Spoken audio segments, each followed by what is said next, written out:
In this What I Eat in a Day, I'm going to show you an example day of eating when you want to focus on optimizing your iron intake on a plant-based diet. I have also created a series on my Instagram with helpful tips if you have iron deficiency, so go check it out. Anyways, for breakfast, I started with rye sourdough bread. Grains contain phytates, which prevent iron absorption, but when the grains ferment, the phytate content is reduced, which makes sourdough bread a better option when you need to optimize your iron intake. Hummus is a good source of plant-based iron, so we are topping the bread with hummus. You can use homemade or store-bought.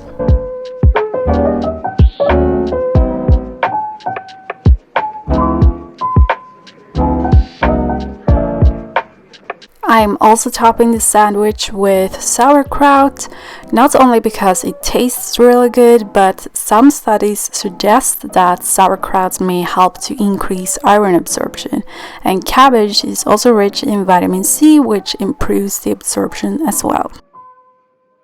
I like to have a fruit with breakfast, so I had an orange, which is rich in vitamin C and can therefore help to increase iron absorption. Another great option would be kiwis, for instance. And if you've seen my very first YouTube video, you know I like to eat oranges with a knife and fork because it doesn't get as messy as if you're eating it with your hands. If you drink tea or coffee, it's recommended that you wait at least 2 hours before and after a meal to drink it because they could inhibit your iron absorption. This is mainly due to the tannins in tea and the caffeine in coffee. For lunch, I prepared a red cabbage salad. As I mentioned earlier, cabbage is rich in vitamin C, and to this salad I added apple cider vinegar, olive oil, salt, and pepper. Some studies suggest that apple cider vinegar may also contribute to a better iron absorption. So this is a great salad to add to your meals if you want to enhance your iron absorption. By the way, I feel like I've said iron absorption 100 times in this video already. I also prepared some quinoa for my lunch, and quinoa is rich in iron, and when cooking grains, it's also good to soak them beforehand because that can also help to reduce the phytate content. I did not soak the quinoa though. Chickpeas are also a great source of iron, which you probably could have guessed since we already had hummus for breakfast. And just as with grains, the phytate content in legumes may be reduced if you soak them before cooking.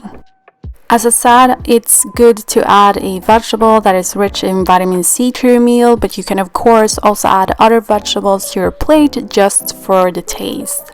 So I added cucumber.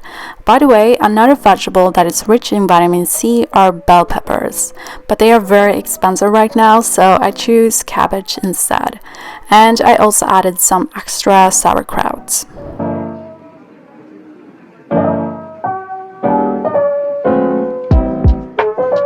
I also added half of an avocado to add some healthy fats to the meal, and I think that's the prettiest way I've ever put an avocado to my plate.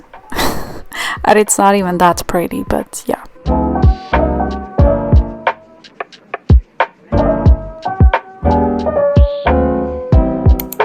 Pumpkin seeds are rich in iron, so I roasted some in a pan to have for my snack.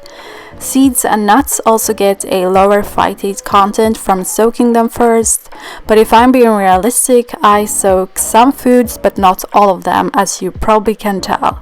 It's just too much work for me. And after roasting the seeds, I added them to a bowl and seasoned with sea salt.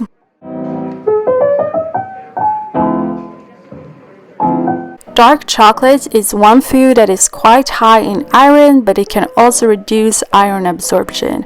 I'm kind of addicted to dark chocolate, so I try to eat it with my afternoon snack rather than after one of my main meals. And this goes for anything that contains cacao.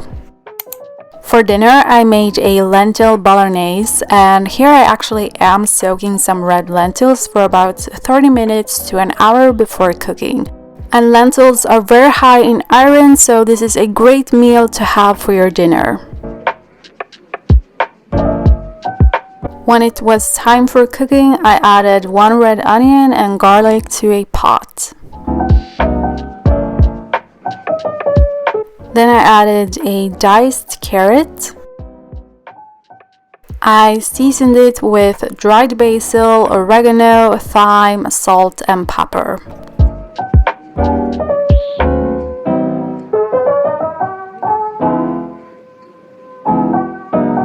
I also added tomato paste, and then I let everything cook for a while.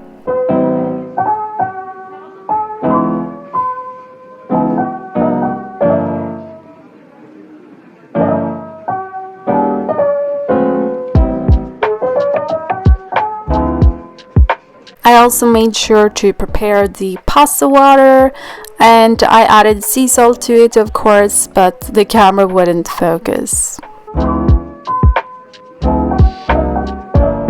After maybe 5 minutes of cooking everything, I added canned tomatoes and some water to the pot.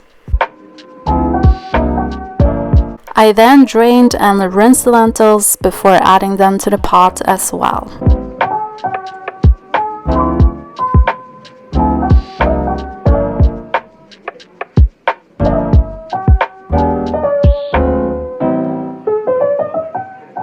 I covered the pot and let it boil for about 15 minutes until the lentils were done.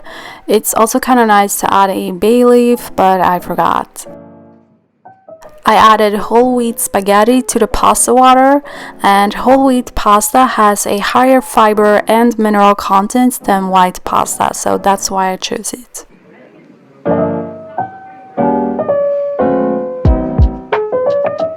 When the bolognese was almost done, I added chopped kale for some extra nutrition.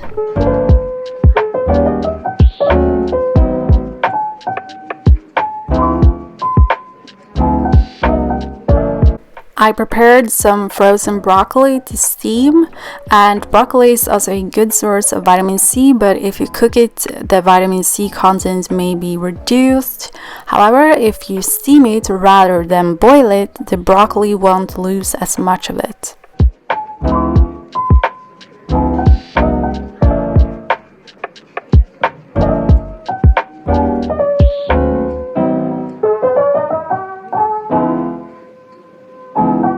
To my plate, I added half of an avocado for some healthy fats again, and that can help to increase the absorption of the lycopene from the tomatoes. And lycopene, it's something different than iron, but it's still good for you.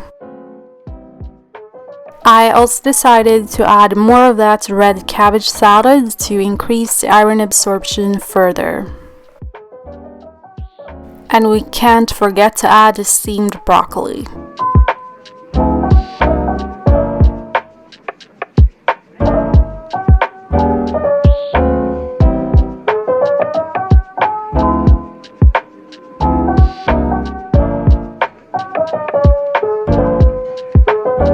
Before eating, I added some nutritional yeast, and some brands are fortified with iron. Mine isn't, but it's good to know that they exist if you need it. There are many different ways a day of eating could look like when you want to optimize your iron absorption on a plant-based diet. This was just an example, but I hope it was helpful, and if you like this video, don't forget to like and subscribe for more healthy meal ideas and nutrition content.